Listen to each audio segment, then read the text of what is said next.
একজন স্প্যানিশ চিত্রশিল্পী Pablo Picasso. একাধারে তিনি ভাস্কর, প্রিন্ট মেকার, মৃৎশিল্পী, মঞ্চ নকশাকারী, কবি এবং নাট্যকার। বিংশ শতাব্দীর একজন বিখ্যাত এবং অত্যন্ত প্রভাবশালী শিল্পী হিসাবে তিনি সুনাম কুড়িয়েছিলেন।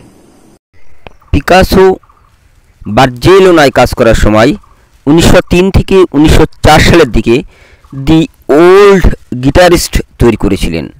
চিত্রটি 22 বছর বয়সী পিকাসোর ব্যক্তিগত সংগ্রাম এবং দরিদ্রের দুর্দশার প্রতি সহানুভূতি প্রতিফলিত করে। পিকাসোর ট্র্যাজেডি 1903 সালের পেইন্টিং, যা একটি সমুদ্র সৈকতে একসঙ্গে জড়ো হওয়া তিনটি ব্যক্তিত্বকে চিত্রিত করে।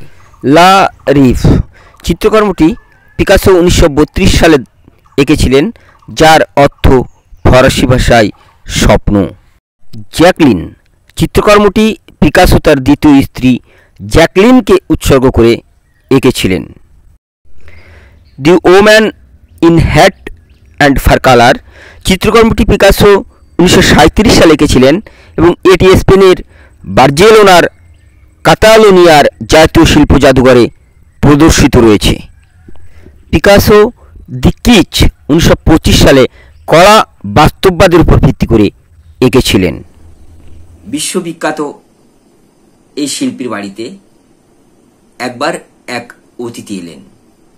অতিথি শিল্পীর সারা বাড়ি ঘুরে ঘুরে দেখলেন। পুরো বাড়িতে নানা ধরনের জিনিসপত্রে সাজানো গোছানো থাকলেও কোথাও পিকাসোর কোনো চিত্রকর্ম নেই।